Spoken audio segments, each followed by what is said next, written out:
All right, we have Percy and his week 1 recap. Good boy. So this week we've been trying to start off with a little bit of play. I will say Percy is much more of a lover. He would like to just snuggle than play with our flirt pole. But I'm still gonna try. What's this? What's this, buddy? Get it. Here. Okay, fine, I'll snuggle with you. You're so cute, right? Yeah, how do I not snuggle with you? Gosh. You're very cute, sir. You have a very, very cute face. I will also say that. I like your face a lot, yeah. Good boy. You're such a good boy. Okay. All right, so getting into the training, we are going to start by doing what's called charging our clicker. So the click I'm going to use to capture the moment in time that Percy offers me the behavior that I asked for. Good boy. Now when we're charging our clicker, we aren't expecting any type of specific behavior. I'm of course just not going to click any negative behaviors. So I'll try not to click if he's jumping up. And because he's offering those sits so nicely, I am gonna charge and click when he does that. Good boy. An alternate to the clicker, if it's easier for you, is using a verbal reward marker. My personal verbal reward marker is going to be yes. So saying YES instead of the click. So same thing with charging our clicker. I would recommend charging your verbal reward marker as well. So the next thing we're going to work on is following a food lure. Good boy. So he's attached to the food that's in my hand. And by attached, I mean he's licking it. He can sniff it, but he can't eat it just yet. Good boy. Then we're going to take a few steps together. Percy! And then while he's following that food lure, I'm going to practice it with and without pairing it with his name. Good boy. Percy! Good job, buddy. Percy! Good job. We also want to teach Percy what's called a release word. Okay, over here. Good job. So this week he doesn't quite know what that word means just yet, so I'm not tossing that food too far. Okay. It also is a little difficult because the cookie blends in with the carpet, so sometimes it's a little harder for the dogs to find it. Look at you sitting like such a good boy. Okay. Use your nose. You missed it. What's that? Right there. Good boy.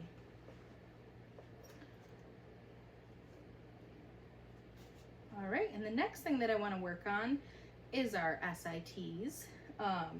With that, I'm going to have maybe 3 to 4 pieces of food in my hand and ready. I'm going to click the initial sit, so when that butt hits the ground, front paws are on the ground, and then I'm going to come in with what we call follow-up cookies. These cookies are going to be to encourage him to stay in that position until I release him from it. So getting him out of that position. Sit. Good boy. Just come up and away with your food. Come back in. Good boy. Okay. And then use that release word to get him out of that position. Sit. Boy. What are you looking down for? Good boy. Very good job. What good sits you have. Okay. This way, this way, this way. Get it. reload. Come here, sit. What a prompt little sit you have. Very good boy. Oh, I dropped that one. It's okay. Look, what do I have? Drop cookies are gonna happen. And that's okay. Usually they ignore it, but if they don't, we'll work on that. Hey, what's this? Good job.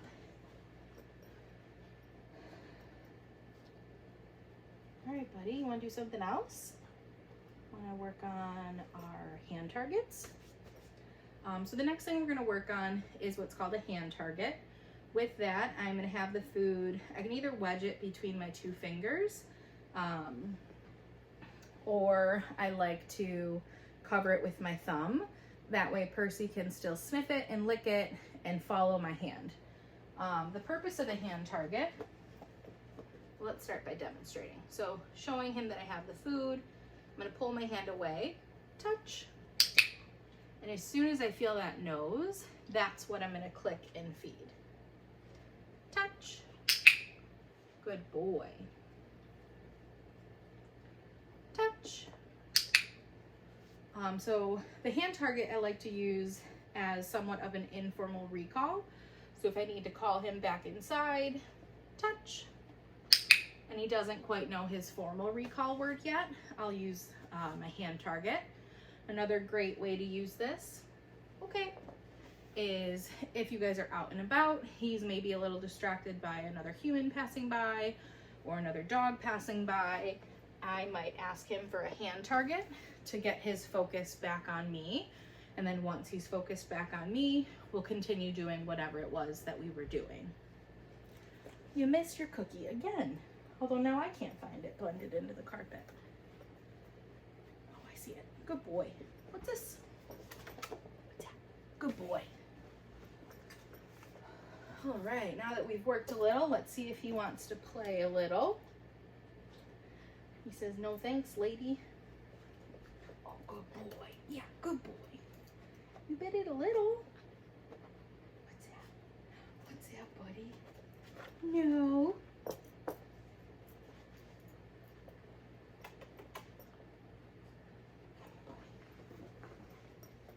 Hi.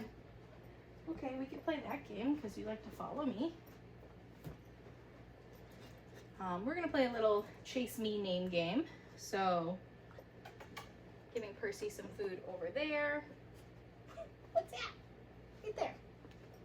Percy! Good. Moving my body. Percy! Calling his name. Percy! Good boy. And as soon as he turns towards me after I call his name, that is the moment that I'm gonna click. And then I'm dropping that food at my side to feed him. One, so I can get the chance to run away to the other side of the room, but also to try to feed him right next to me when delivering my food. Good boy, bud.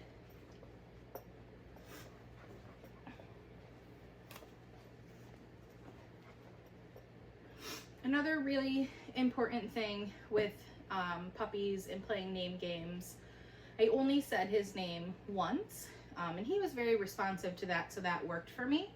But sometimes puppies get distracted by something off in the corner, something that smells really good over there. Let's say I call his name and he doesn't respond the first time. I don't want to say his name again. Something else I might do is make kissy noises, say puppy puppy, clap my hands, really anything other than saying his name a second time. Good boy. Yes, you're such a good boy. All right, so the next thing that we worked on this week was our mat. Now, the point of the mat I like to use as, it's a stationary behavior. So you guys can use this when you have company coming over, have Percy station on his mat. That way the company can come in, get settled, and Percy is nice and calm on his mat. The other place that I like to use this is in the kitchen. So if I'm cooking in the kitchen, Percy knows that he has to station on his mat versus being up in my business, possibly trying to get up whatever's on the counter. He knows when I'm in the kitchen, I lay on this blanket, mat, towel, whatever you guys want to use. All right, so we're gonna work on step one. Step one, my mat goes down. Go to your mat. Good boy. Step one is clicking and feeding as soon as we have 4 paws on. Coming in with those follow-up cookies. I'm gonna move him off and then move my mat.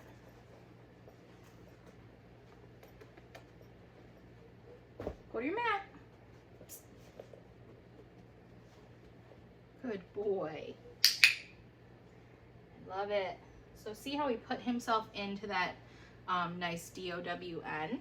That is one of the big reasons why we also feed the food directly onto the mat itself, because it really encourages the puppies to get into this nice position, which is the end position that we want to see. Okay. Here, get it. Yeah, good boy.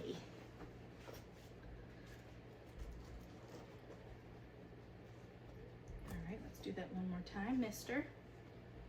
Go to your mat. I love it. I love it. Good boy. So now that he has shown us that he knows to get over to this mat and get into this position, that is going to be our new criteria for him. So I want to see that he gets in this position before I do the initial click and cookie. Good boy. And then these follow-up cookies, okay, are really just to build that duration. You can leave on the mat itself. Good boy.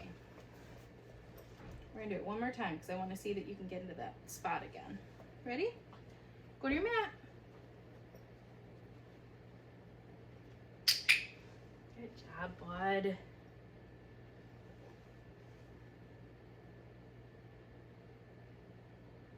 good job. The next step for him with this is I'm slowing down those follow-up cookies. So the cookies aren't coming in as quickly, really building that duration on the mat. So him staying in this position until I cue him off. Okay. Go get it. Over there. Ooh.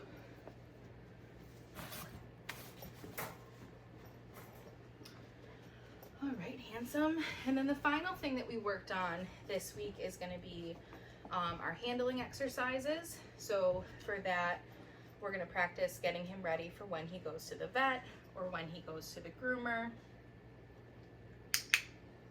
Boy. So my right hand, I have loaded with some cookies. He's sniffing it, licking it, but not eating it yet. That left hand is coming under the belly as a form of restraint. So this week it's baby restraint. We're not doing anything crazy. Just a gentle hand under and then a little bit of pressure. Good boy. Right now I'm working on lifting his tail. Stop trying to lay down. So lifting his tail for, again, when he goes to the vet and they need to check his temperature. Also for when he goes to the groomer and they need to do a cleanup back there. Good boy. So practicing handling these back paws, front paws. Good boy. Short by 1. How'd that happen? Here. So starting in a neutral zone at his back shoulders and then gliding down that paw. Good boy. Same thing when I worked on those back legs. I started up at the shoulder because that is a neutral spot, and then I stayed connected as I made my way down his back. And just for example, I'm gonna just get to his hip. Okay. Right there. Okay, sir. It's just nicer for the puppies to do that gentle gradient of touch. That way we're not just going directly down to the source itself. That can just startle them and be a little upsetting. So we like to go nice and slow. You're such a good boy. All right, the next part we're gonna work on is handling of his face. Now for his facial exam, I am gonna use my verbal marker. I don't like using the clicker up near their faces. One, it's startling and it's loud, and two, I like to have the use of both of my hands. So he's focused on the food in one hand. I'm gonna start behind his head, flip an ear. Yes, good boy. Let's do the other ear. Yes, very good boy. Now we're gonna look in those eyes. Yes, good job. So starting at the back of his head and moving up and kind of pulling that upper lid back. Yes, you, sir, have beautiful eyes. And then the last bit is looking in his mouth. So again, starting at the back of his head, I don't want to go right into that mouth. And then lifting a lip. Yes, good boy. We'll do the same thing on the other side. Yes, good boy. Okay. And that's it for Percy's week 1 recap.